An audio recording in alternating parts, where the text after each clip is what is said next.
देश भर में चुनावी माहौल को देखते हुए राजनीतिक सरगर्मियां तेज हो गई हैं और इसी आधार पर अब तमाम राजनीतिक दल अपनी पार्टियों के किन प्रत्याशियों को मैदान में उतारना है इस पर सोच विचार करना शुरू कर चुके हैं। देश की सबसे बड़ी इस वक्त की राजनीतिक पार्टी भारतीय जनता पार्टी ने 195 उम्मीदवारों की अपनी पहली सूची जारी कर दी है, जिसमें कई दिग्गज नेताओं के टिकट कट गए हैं।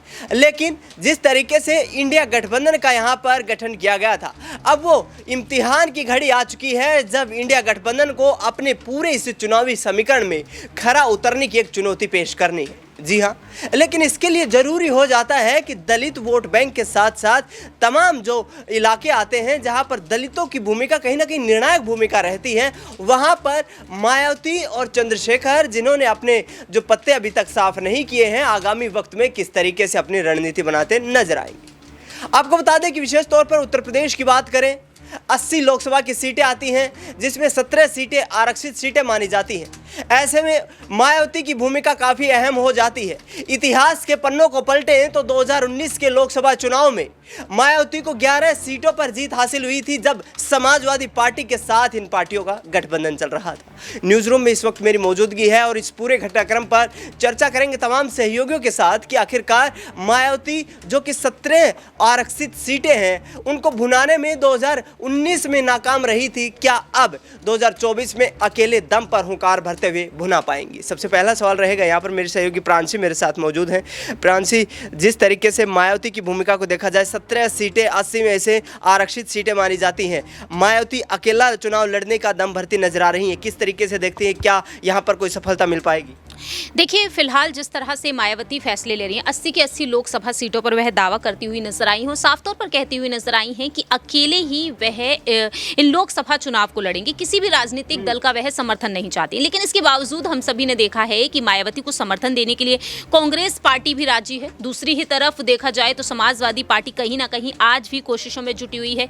इसके अलावा यह भी देखा गया है कि मायावती जो दलित वोट बैंक को साधने की कोशिश कर रही हैं, इसमें यहाँ पर दावे किए जा रहे थे कि इंडिया ब्लॉक की तरफ अगर वह जाती हैं तो 10 सीटें जिस पर पहले से ही मायावती कब्जा करके बैठी हैं, और ऐसे में यहाँ पर यह कहा गया था कि कहीं ना कहीं तकरीबन 20 का आंकड़ा यहाँ पर रह सकता है सीटों का। तकरीबन 15 से 20 सीटों की बहुजन समाज पार्टी मांग करती हुई नजर आ सकती है। लेकिन इसमें देखा गया कि 62 सीटों पर समाजवादी पार्टी चुनाव लड़ती हुई देखी जा रही है, 17 पर कांग्रेस, और ऐसे में 1 सीट पर चंद्रशेखर आजाद जो नगीना सीट से चुनाव लड़ते हुए नजर आएंगे।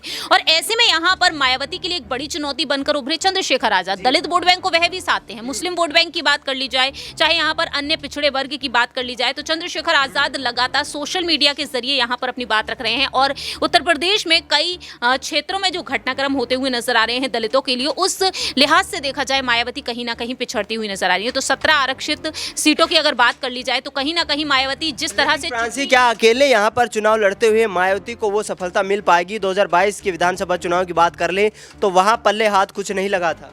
लेकिन यहाँ पर देखा जाए जिस तरह से आप बात कह रहे हैं, तो फिलहाल तो ऐसा कुछ नजर नहीं आ रहा है कि मायावती अकेले ही यहाँ पर ये चुनावों में जीत हासिल कर ले। वही सीटें रहेंगी जहाँ पर बसपा का वर्चस्व आज भी कहीं ना कहीं कायम है। लेकिन बाकी की अन्य जगह पर देखा जाए तो मायावती कहीं ना कहीं अपनी पार्टी को नुकसान पहुंचाती हुई ही देखी जा सकती है। अब आने वाले समय में यही देखने वाली बात होगी कि क्या यहाँ पर मायावती AIMIM के साथ गठबंधन कर ही लेंगी या फिर नहीं, क्योंकि ये बात यहाँ पर जो निकलकर सामने आ रही है, असदुद्दीन ओवैसी की जो पार्टी के नेता है कहीं ना कहीं संपर्क साधने की कोशिश कर रहे हैं, और ऐसे में यहाँ पर बहुजन समाज पार्टी के साथ गठबंधन करने को लेकर कोशिशें अब भी जारी हैं। बिल्कुल, यहाँ पर मायावती किसी न किसी गठबंधन में शामिल होकर कहीं ना कहीं अपना जो चुनावी आधार है उसको बचाए रखने की कोशिश करती नजर आ रही हैं। आगामी वक्त में देखा जाए तो यहाँ पर उनकी मुश्किलें जो है कम होने का नाम लेती नहीं नजर आ रही, क्योंकि 10 जो वर्तमान सांसद हैं वो भी कहीं ना कहीं पार्टी को छोड़कर जाने की यहाँ पर कोशिश करते नजर आ रहे हैं।